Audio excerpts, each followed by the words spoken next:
Hey guys, it's morning time. Paul Katroff. Once again, thank you for watching my YouTube channel. I really appreciate it. I'm always looking for opportunities that I can pass on some of my new experience as a novice building these houses with my crew, because it's the little things that mean the most. And I learned that my most popular videos are not the ones where I'm trying to sell you a piece of land, trying to make money and pay my bills. It's really where I can pass on experience to somebody just like me. There are not a lot of really experienced builders compared to do-it-yourselfers, DIYers like you and like me. There's not a lot out there like us. So there's plenty of people like you, me, millions that are on YouTube trying to learn how to do something. That's kind of what I mean.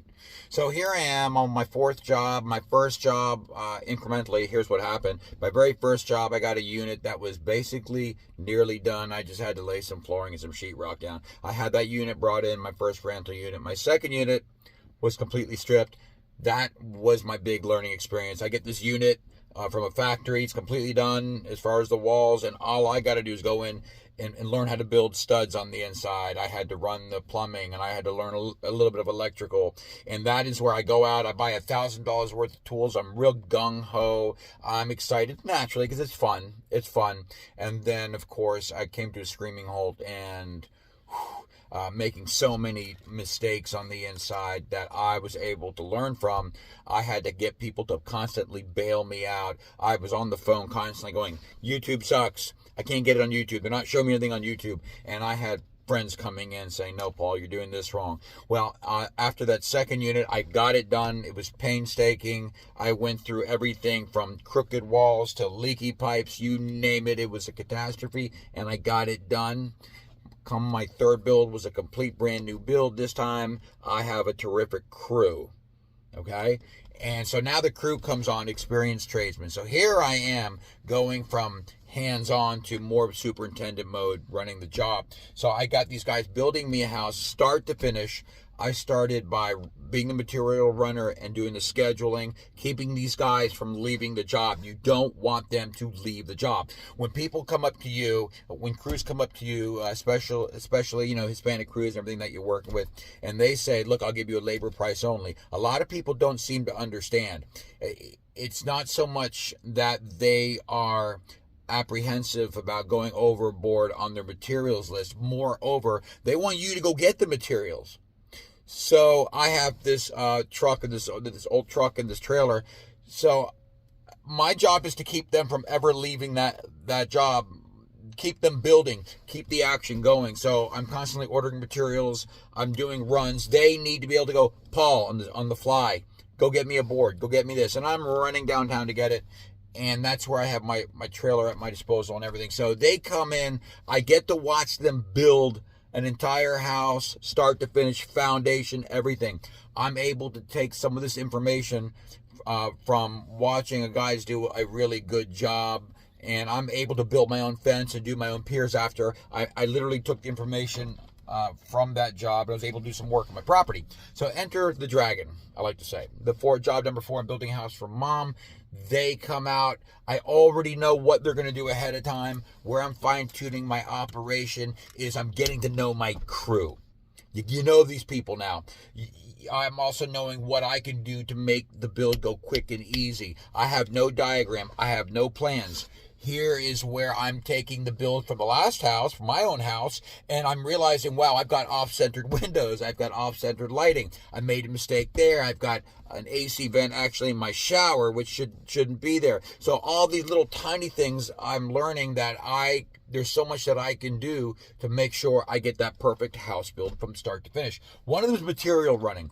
I'm here because I have to orchestrate when these guys come in, park your car there, park your car. I ordered materials last night, about $5,000-$6,000 worth of materials. I'm waiting for the truck to arrive. The truck is going to be here. They can come here at 6:30 in the morning. They can come here at 10:30. They've been here at 6:30 a.m. It's 8:30. I've been here 2 hours. My job is to wait, and here's why. Where those materials are unloaded is extremely important. If when a man's got to walk a couple feet to pick something up, it's not the same as walking 20 feet. If the men's show up and all the cars come in the driveway and then the semi comes in later, there's a barrier in the language. They could be on a roof. They're not going to orchestrate where the materials are going to go from the truck, and it can be a mess. So as far as being superintendent type, governing my job, I kind of know where they're at. Now, getting to know your guys. We're friends. They're the great people. I love these people. So I kind of know now, after the last job, where their estimates are off. They know exactly what they can do in a certain amount of time, but they don't always go, oh, wait a second, it's going to rain this afternoon.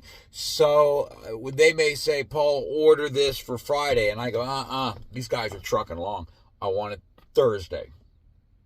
And even though they go, no, Paul, we're not going to be ready till Friday. I can't tell you how many times I've second-guessed them a little bit, right? That truck comes in Thursday morning. These materials are here. They are already taking these materials, installing them a day early.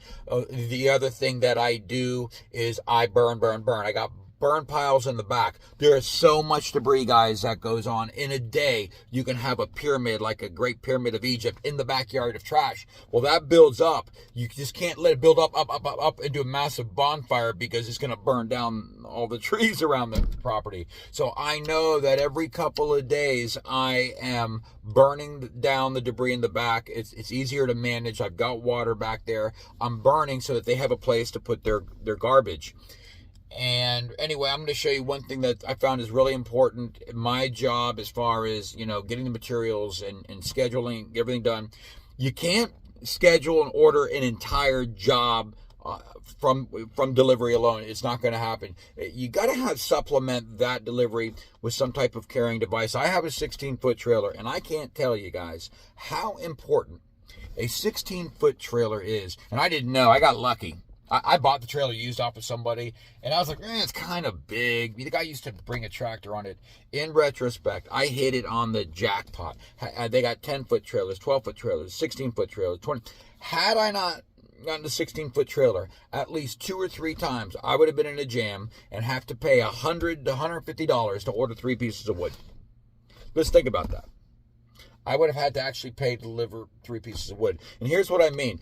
With a 16-foot trailer, you can put 20-foot boards on. They hang on just a little. I'm going to show you that right now. But a 16-foot trailer gives you the ability to basically pull anything that they need on the fly. If I had a 12-foot trailer, I would not feel confident in hauling 20-foot pieces. I absolutely would. I would not. So anyway, I'm going to kind of show you what I mean while I'm waiting for the truck to arrive. And I'm going to try to get all this on video for you so you can see what I'm doing. Now, stay tuned. Okay, what have we here? We got our job, and I am here right now. I'm sitting in that beat-up work truck, waiting for my material to come in. Now, where they are at on the house, they got the plyboard on the roof. So just analyzing everything where they have the scaffold. The back sides are done. So this is where we're trying to get it done as quick as possible. That's your impact point as far as the work that they're going to do today and tomorrow. This is where it's all happening. Okay, so the deck, if you can see that, this is not where the deck is. That's what they walk on. The deck is going to go right about here. All right, so notice I have the shingles here. I also have the plyboard right here, because I know that today, hopefully, the weather permitting, with the materials that are going to come, they're going to start running the deck. So that deck's going to be about a foot off the ground. When that deck is done, I want them to be able to pull the plyboard from here. Look at this. 1 foot step up. Start doing the walls. The shingles, I want them to be able to, if they have to hoist the shingles up from here, it's the lowest point. The slope goes down there. So right here is where I want the siding for the house. In my opinion, because of the difficulty of that slope and the utilization of the deck, I don't want to put the siding back there. Then they got to carry it. I want them to take 2 steps off, grab that siding, step up, and start laying the siding on the house. I want to make this really easy. Now here's an example. You see, here's some larger pieces of wood. These are scrap wood that I got to get rid of. This is just too far away. Can you imagine them stepping off, walking all the way around for each little piece, seemingly thousands of pieces. So that's a little far away, but that's scrap. So I'm trying to direct my material guy. I'm going to have him, you know, lay the siding if he can right there with the forklift. Wow, that would be beautiful. Now, as far as the trailer, if you're going to build your own house and you're going to do a labor price only, I highly suggest you're basically telling your guys, okay, every day I'm busy. I have a full-time job as a superintendent. That's what you don't have as the boss. That means the boss is working 8 hours a day, 10 hours a day, 12 hours a day. He rarely has to leave. On occasion he does. That's okay. You jump in the car with him. You show him some support. It's not his job technically to go get the materials. He doesn't have a contracted price with you. He just wants to work and he's motivated. You keep that motivation up. Whenever he's got to go, why would he have to go? I'll tell you why. Because I got a great, terrific builder who's really picky, and he says, Paul, I want to see wood. I mean, he wants straight wood. He'll analyze the wood. You've seen it in my videos. There are certain times where he wants to pick out his wood. You go with him. That's not a problem. But mostly what I'm doing is I'm ordering from the factory big loads, and I'm supplementing with a truck and trailer for all the little stuff. Now, here's what I mean. Check this out. I have a 16-foot trailer. If you notice on the back, there are about 4 or 5 16-foot boards. I had to run to go get that. We were short this right here. Okay? Oh man, that's great. That's no problem with that because I have a 16-foot trailer. Let's say they're short 20 foot. Paul, I need 4 20-footers, right? That 20-footer will hang off to about here, and it's absolutely no problem. I could take this, push this board up 6 inches to a foot through the front of the trailer. It won't affect the turnability. I'll have this sticking out. I got 20-foot boards. The ability to get 20-foot boards on your own means you can virtually grab everything extra that you need for this house. You never get into a jam. You don't have to spend $150 to have 3 lousy boards delivered from the factory. Had I a 12-foot trailer, I'm not confident it would be hitting the ground as I drove it back. So, and that's one thing I wanted to, by the way, if you guys have an F-250, you're winning all the way around. I have an F-150. That poses a few problems, but you know what? I can't afford to go out and just buy an F-250. If you do, you're really winning all the way around. But if you had an F-250 with a 12-foot trailer, not as effective as having it with at least a 16-foot trailer. I mean, think what you're doing. You're building an entire house. You're not just doing a deck. So that extra 4 feet is huge. I got lucky. I didn't know. I bought this off of somebody who had a tractor. I figured, hey, they get $1,000, they gave it to me. It's got 2 tires on it. First thing I did before I started this house, I knew that the guys are going to be pulling this trailer. We're going to be whipping it out. I bought new tires. I had brand new brake lights installed on it because I knew the importance of this. Of course, I got my tags. So one important aspect of me being here is I got to leave this open right here down the driveway. I got to make, if I wasn't here right now and that truck pulled in, that guy could plonk everything right here because they're going to drop it, guys. The idea that they're going to require a signature, no, they drop it. They know you. They've dropped several materials here before. Now just imagine everything in the driveway right here. Just say they dropped it here. Now I got 2, 3 cars coming to go to work. Now it's a mess. The only place to park would be right there if they blocked the driveway. What would I do to 3 cars? So that's kind of that's why I'm here this morning, and also don't forget, like I said before, towards the end of the day, I got to light fires and try to keep the job clean. And on occasion, thank God for the trailer, guys, I have to clean the job up by doing a run to the landfill. Yes, there's so much on house, so much excess debris at such a fast rate. Within a day, you can have a skyscraper of trash. That's why I'm constantly burning. I can't get too much trash, then it becomes dangerous. You know, you don't want a bonfire, you know, on your property. But anyway, I apologize about the awful appearance. I'm going to shave next time so that I look better on camera. It's just say, you know, I was up early this morning, but this is just an opportunity for me to share with you what I'm doing and where my mindset is. Oh, one more thing. When you get to know your crew, you're going to preempt them. And what that means is occasionally you're going to postpone the materials. They said they wanted the materials 3 days ago for the windows. And I was like, wait a second. Really, really tough with the windows. Out of everything that I'm telling you, the windows and doors were the trickiest thing to do because you're timing it. Think about this. These windows are expensive, okay? If they were to deliver the windows 2 or 3 days ago, because these guys are off on their schedule, where would you put these big, beautiful windows? What are you gonna do with them? You ain't gonna lay them flat. You're so paranoid about them breaking. You don't want them sitting here for a week. You really want very little time between the windows arrived and the install. So at some point when those windows arrive, I'm gonna have to lean them up against the side, maybe the side of the house, okay? So, been another great video. Thank you for watching. Sorry for the long one, but I'm just sharing with you what I'm doing today. Now, good luck on everything you do. Paul Kacheroff, take care, and until next time, good luck. All right. They're here. The material guys are here. It's a great opportunity for you to be with me while I receive my materials. This is what you're going to go through to some degree when you do your product. Crooked hat, scruff, no movie star look today. All right, check this out. Okay, these guys have shown up. And Thomas Supply is the best of the best. They have this device on the back. Hey, YouTube channel.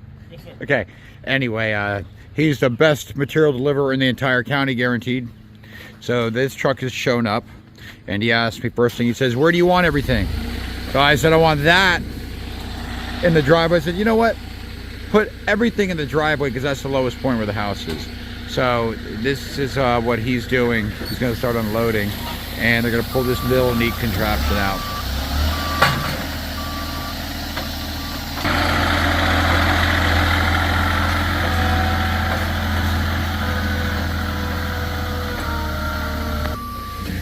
So you got a lot more materials than I anticipated. So, you know, it's as close as I can get it to this corner. So I'm going to try to get everything right here. I do not want it here or in front of the trailer, obviously.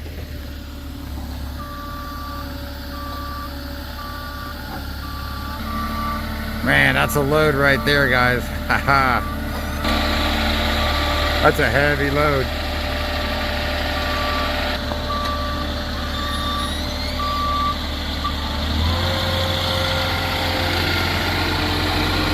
I kind of want it long ways, but that's actually going to work out great because they're going to pull these off that direction. Maybe that, oh, see where he puts it. That's good. That's close enough.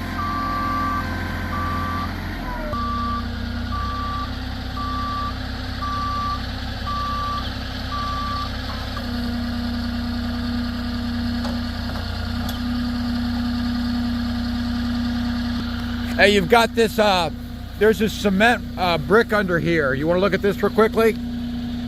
I think that may hurt your drop. Yeah, if you backed it up just a foot, you know, that's kind of in the ground. I'd have to dig that out. But if you back it up, that'd be cool. Okay. You know, if you don't mind. Thank you. It matters. It matters. That's what I'm here for, right? Very cool. Perfect.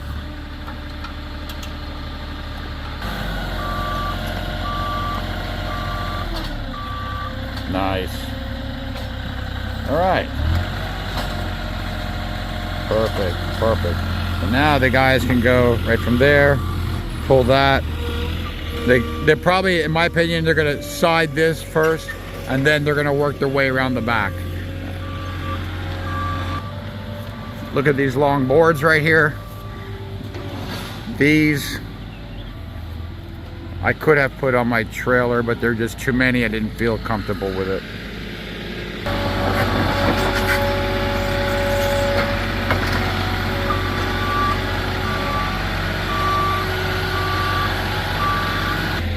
Now, things don't always turn out exactly the way you planned it.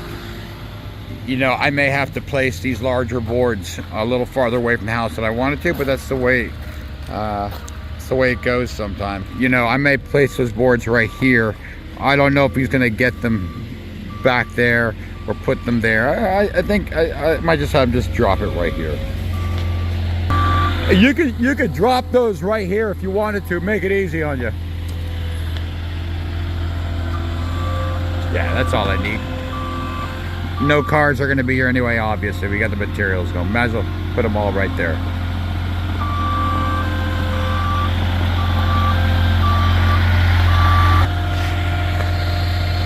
Perfect. That's perfect. That'll do.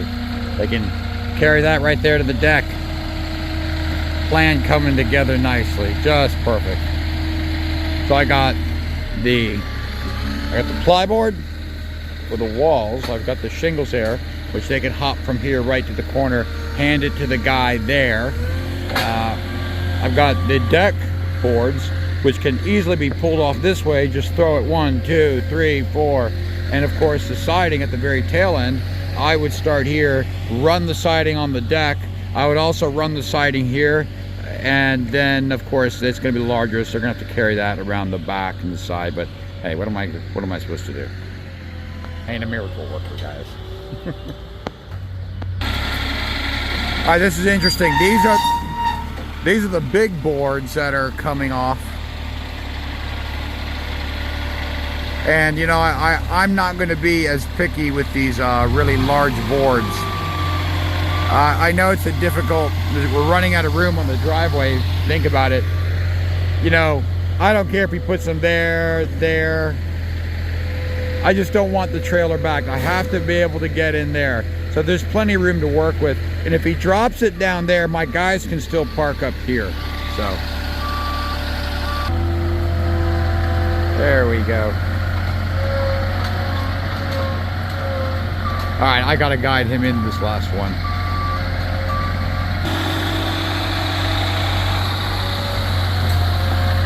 Okay.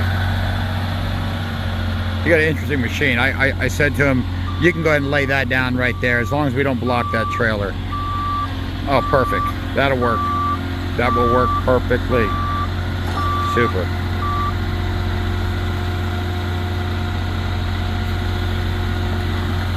That works out real nicely.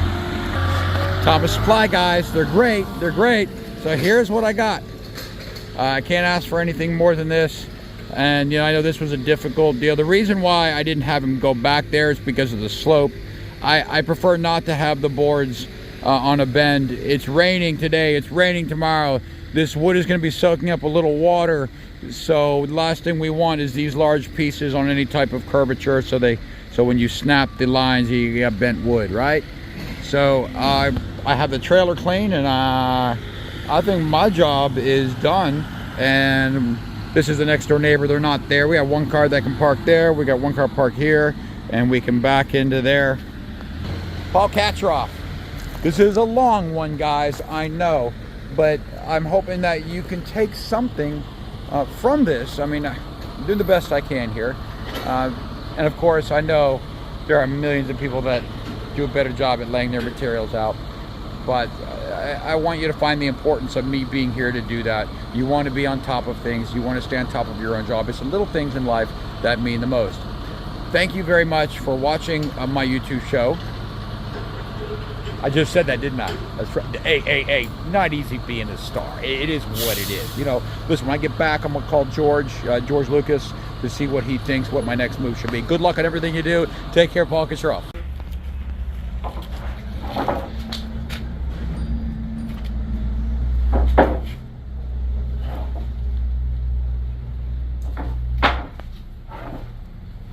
Very good.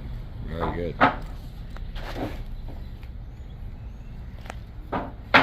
See, that's a guy who pays attention to detail, folks, really. This is what happens when your puppy's 4 months old and he loves to play chase. Come here. Unfortunately, he hasn't learned come here very well. And notice, It's not. Hey! Seriously.